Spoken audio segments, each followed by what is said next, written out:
আলী রাদিয়াল্লাহু তাআলা আনহুর মৃত্যুর পর ইসলামের নতুন খলিফা নিয়ে দুই দলে বিভক্ত হয় মুসলিম।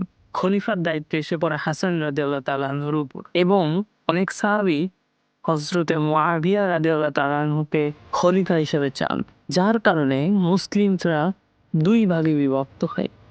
একদিকে হাসান রাদিয়াল্লাহু তাআলা আনহু, অন্যদিকে মুআবিয়া রাদিয়াল্লাহু তাআলা।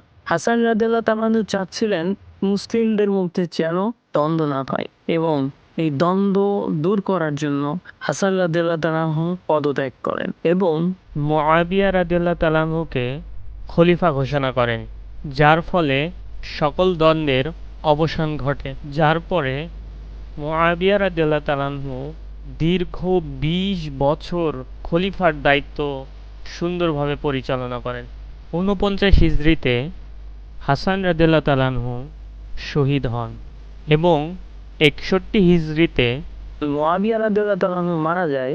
তারপর তার সন্তান ইয়াজিদ খলিফায় নিযুক্ত হন। এতে অনেক বড় বড় সাহাবী দ্বিমত পোষণ করে এবং তারা হুসাইন রাদিয়াল্লাহু তাআলা আনহুকে খলিফা হিসেবে দেখতে চায়।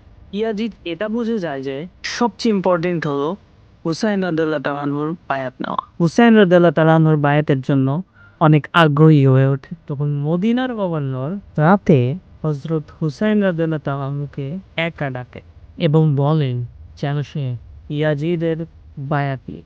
হুসাইন রাদিয়াল্লাহু তাআলা আনহু উত্তর দেন, কখনোই না। এটা বলে হুসাইন রাদিয়াল্লাহু তাআলা আনহু সেই রাতেই তার পুরো পরিবার নিয়ে মক্কায় চলে যান এবং মক্কায় হজ করে। হুসাইন রাদিয়াল্লাহু তাআলা আনহু সেখানে কয়েক মাস থাকেন। কুফার কিছু মানুষ বলে, আমরা আপনার সঙ্গে আছি এবং কুফার জনগণ আপনার সঙ্গে আছে। তখন মুসলিম বিন আকিলকে কুফার সিচুয়েশন দেখার জন্য প্রেরণ করে। কুফার জনগণ মুসলিম বিন আকিলকে সুন্দরভাবে ওয়েলকাম করে এবং হুসাইন রাদিয়াল্লাহু তাআলা আনহুর বায়াতের জন্য প্রস্তুত হয় 18,000 মানুষ।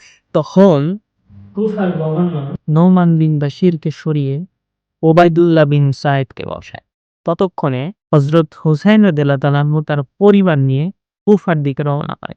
রাস্তার মধ্যে রাত হয়ে গেলে এক জায়গায় ঘুমিয়ে পড়ে সবাই। হুসাইন রাদিয়াল্লাহু তাআলা আনহু ঘুমিয়ে গেলে স্বপ্নে হযরত মুহাম্মদ সাল্লাল্লাহু আলাইহি ওয়াসাল্লামকে দেখতে পায়। তিনি বলেন, হে হুসাইন, সামনে বাড়ো, আল্লাহ তোমাকে শহীদ হিসেবে কবুল করবেন।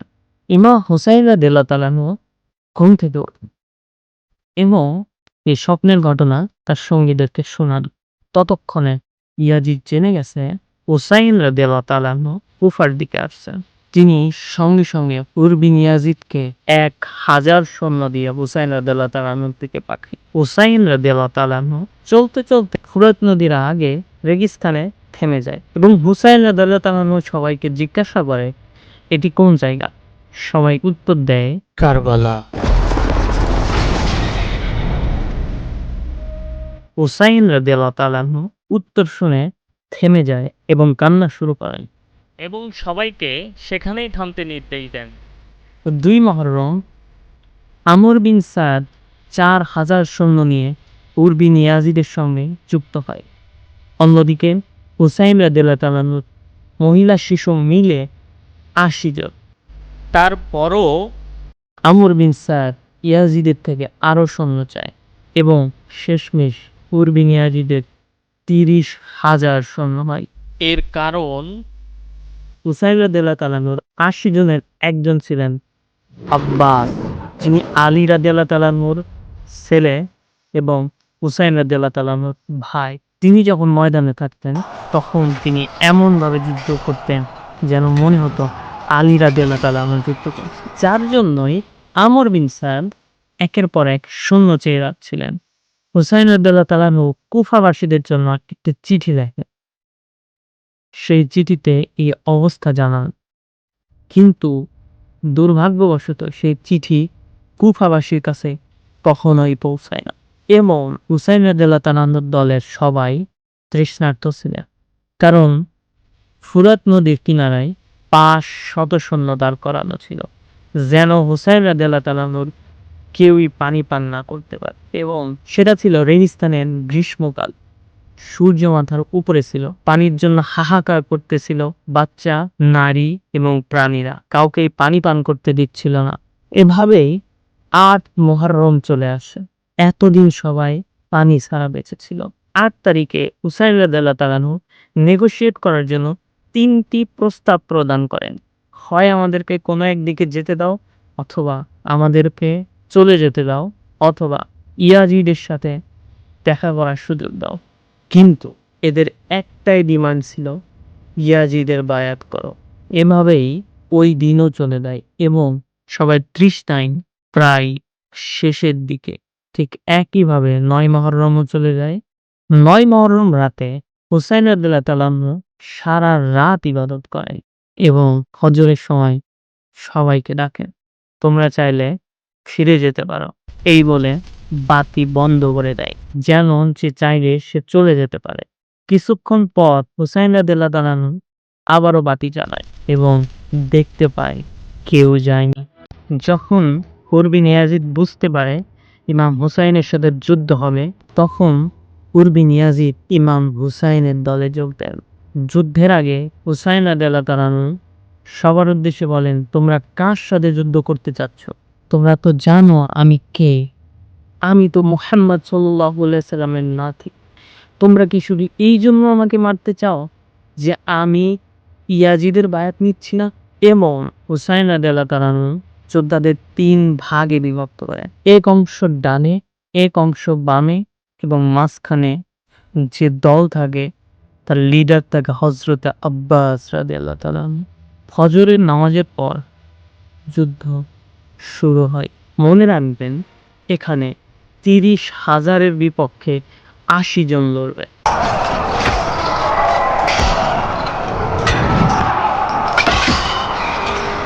হুসাইন রাদিয়াল্লাহু তাআলা আনহুর দলে সবাই শহীদ হতে থাকে।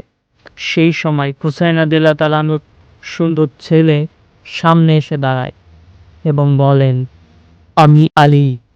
আলীর ছেলে হুসাইন, হুসাইনের ছেলে আলী।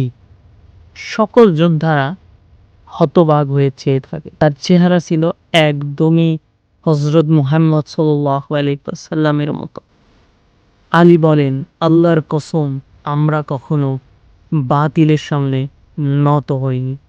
এবং তিনি যুদ্ধের ময়দানের দিকে অগ্রসর হন, একের পর এক শত্রুপক্ষকে ঘায়েল করে। এবং এইভাবে চলতে চলতে এক সময় কেউ একজন দূর থেকে বর্ষা নিক্ষেপ করে শহীদ করে দেন। তিনি পড়ে যান এবং হুসাইন রাদিয়াল্লাহু তাআলা আনহু ছুটে আসে এবং তাকে নিয়ে বলে, ইয়া আল্লাহ।